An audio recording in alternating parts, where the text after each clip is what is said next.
Hello everyone, तर चला आज आपण आप्पे बनवूया. तर आप्पे बनवण्यासाठी मी घेतले 2 वाटी तांदूळ. 2 वाटी तांदूळ घेऊया. तांदूळ घेतल्यानंतर त्यामध्ये अर्धी वाटी मुगाची डाळ, त्यानंतर अर्ध्याला थोडीशी कमी उडीद डाळ, त्यानंतर अर्धी वाटी जवळपास चना डाळ आणि छान होण्यासाठी खुसखुशीत होण्यासाठी आप्पे थोडेसे पोहे. हे सगळं आपण मिक्स करून स्वच्छ धुवून घेऊया. याला स्वच्छ धुवून घ्यायचं 2 वेळेस स्वच्छ पाण्यामध्ये. तुम्ही मी स्वच्छ 2 वेळेस धुवून घेतलं सगळं आणि त्यानंतर असं पाणी टाकून त्याला 6 ते 7 तास भिजवून ठेवायचं. असं पाणी टाकून छानपैकी आपण त्याला भिजवून ठेवूया. अशा प्रकारे झाकून ठेवून द्यायचं. तर 5 ते 6 तास मी भिजवून ठेवलं होतं, तर तुम्ही बघू शकता असं भिजवलेले. तर आपण आता हे मिक्सरमध्ये काढून घेऊयात. तर असं थोडं थोडं मिक्सरच्या भांड्यात घ्यायचं. तर असं मी मिक्सरच्या भांड्यामध्ये थोडं थोडं काढून घेते. त्यामध्ये असं थोडंसं किंचित पाणी टाकायचं म्हणजे ते लवकर निघतं आणि झाकण लावून घ्यायचं आणि मिक्सरमध्ये काढायचं. तर तुम्ही बघू शकता अशा प्रकारे काढून घेतलं आणि हे एका भांड्यामध्ये काढून घ्यायचं. त्याच प्रकारे असं हे सगळं मी आता काढून घेते मिक्सरच्या द्वारे.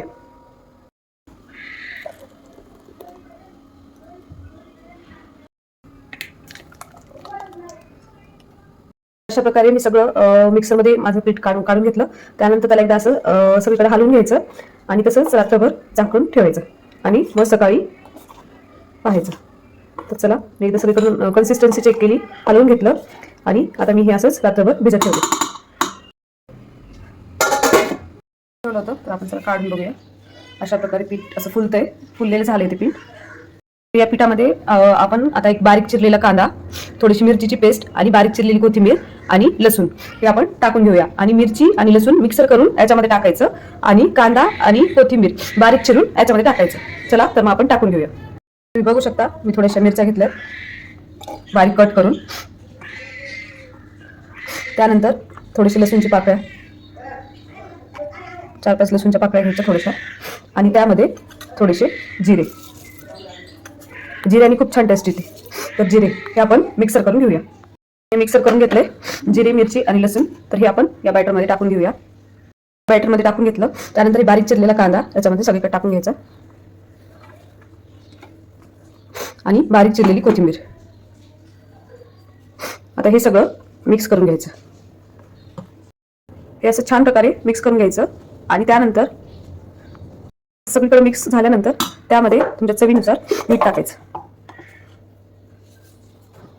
आणि परत एकदा सगळं हलवून घ्यायचं. तरी तुम्ही पाहू शकता हे आपलं बॅटर रेडी झाले. त्यानंतर त्याच्यामध्ये मिरचीचे तुकडे टाकायचे. तुम्हाला तिखट पाहिजे असेल तर जास्त टाका आणि कमी तिखट पाहिजे असेल तर कमी टाका. त्यानंतर आलं आणि लसूण मी सोलून घेतलेलं आहे आणि आल्याचे तुकडे केलेले ते टाकायचे. त्यानंतर थोडासा कढीपत्ता, चव छान येते कढीपत्त्याने, आणि कोथिंबीर. त्यामध्ये थोडेसे जिरं,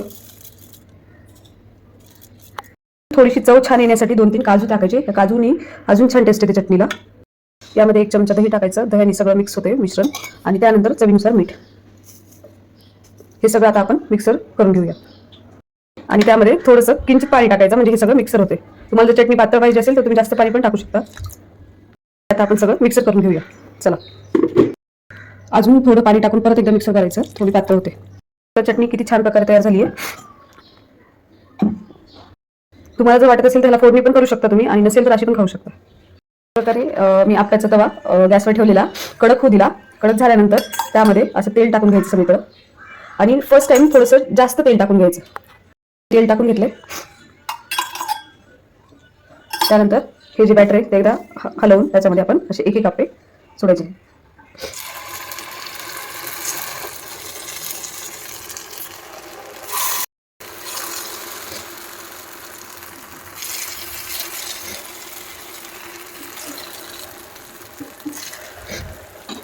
आणि कमी गॅसवर त्याला छान शेकू द्यायचं आणि त्यावर असं झाकून ठेवायचं.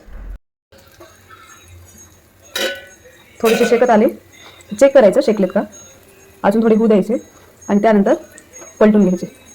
तर अशा प्रकारे काढून घ्यायचे आणि एक आप्पे असे पलटून घ्यायचे. बघा तुम्ही किती छान झालेत बघू शकतात. असे प्रत्येक आप्पे पलटवून घ्यायचे. तर बघू शकता मी सगळे आप्पे परतवून घेतले आणि थोडंसं 5 मिनिटं त्याला शेकून घ्यायचं.